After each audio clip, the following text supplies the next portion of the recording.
कानपुर में स्नातक एमएलसी चुनाव में भाजपा प्रत्याशी अरुण पाठक ने 62,501 वोटों के साथ जीत दर्ज की। उन्होंने समाजवादी पार्टी के कमलेश यादव को 53,185 वोटों से हरा दिया, जिन्हें 9,331 वोट मिले। वहीं स्नातक एमएलसी चुनाव में कुल 6,728 वोट अवैध घोषित किए गए। अरुण पाठक पहले चरण से ही बढ़त बनाए हुए थे, तो वहीं दूसरे चरण की गिनती पूरी होने तक अरुण पाठक कुल 10,392 और सपा के कमलेश यादव को 1,865 जबकि निर्दलीय प्रत्याशी को मात्र 72 वोट मिले थे। स्नातक सीट पर 86,396 मतों की गणना हुई थी। अरुण पाठक पिछले 2 बार से इस सीट पर जीतते आ रहे हैं। इस चुनाव में कांग्रेस ने भी अपने प्रत्याशी उतारे थे। स्नातक में कुल 9 प्रत्याशी मैदान में थे। हालांकि जिस तरह स्नातक चुनाव में पार्टी प्रत्याशी अरुण पाठक को मतदाताओं ने वोट दिया, उस तरह का समर्थन शिक्षक एमएलसी में भाजपा को नहीं मिला। स्नातक निर्वाचन की मतगणना प्रक्रिया शुरू होने में ही शाम 5 बज गए थे। दरअसल शिक्षक एमएलसी की तरह ही स्नातक वोटों की गिनती के लिए पहले 25-25 मतों के पैकेट बनाकर उनकी छटाई की गई और ये देखा गया कि कोई गड़बड़ तो नहीं है। करीब 1 लाख मतपत्र होने की वजह से इसी काम में 5 बज गया। उसके बाद गिनती शुरू हुई। पहले स्नातक चुनाव में पड़े मतों की गिनती के लिए 19 राउंड तय किए गए। बाद में इसको 12 राउंड में समेट दिया गया।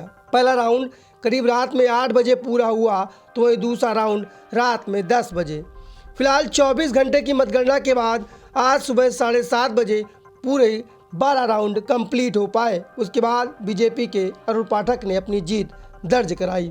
आप चुन के आए हैं, क्या चैलेंजिंग रही इस बार आपके लिए?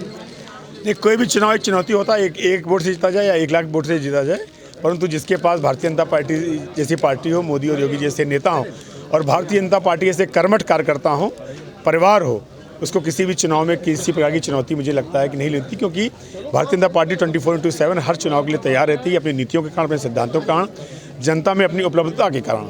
इसलिए मैं मानता हूं कि ये पूरी जीत का श्रेय मैं भारतीय जनता पार्टी के उन्हीं कार्यकर्ताओं को देना चाहता हूं, जिनकी कृपा के कारण मुझे ये जीत प्राप्त हुई है। कितने वोटों से इस बार जीत आपको हासिल हुई? अपने आप रिकॉर्ड, मैंने पहले भी कहा था कि कानपुर के प्रबुद्ध मतदाताओं ने एक रिकॉर्ड बनाने का मन बनाया और 53,000 से अधिक वोटों की जीत हुई है, जो अपने आप में एक विधान परिषद की चुनाव में इतिहास है।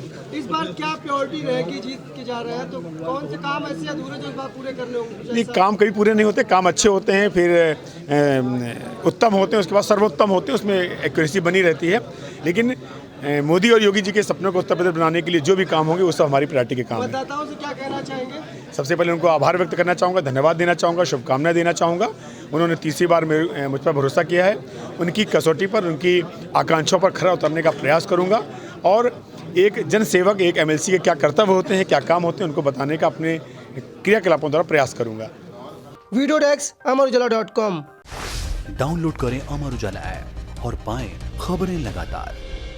अगर आप ये वीडियो YouTube पर देख रहे हैं तो हमारे चैनल को सब्सक्राइब करें और बेल आइकन को दबाना ना भूलें। अगर आप Facebook पर ये वीडियो देख रहे हैं तो हमारे पेज को लाइक करें।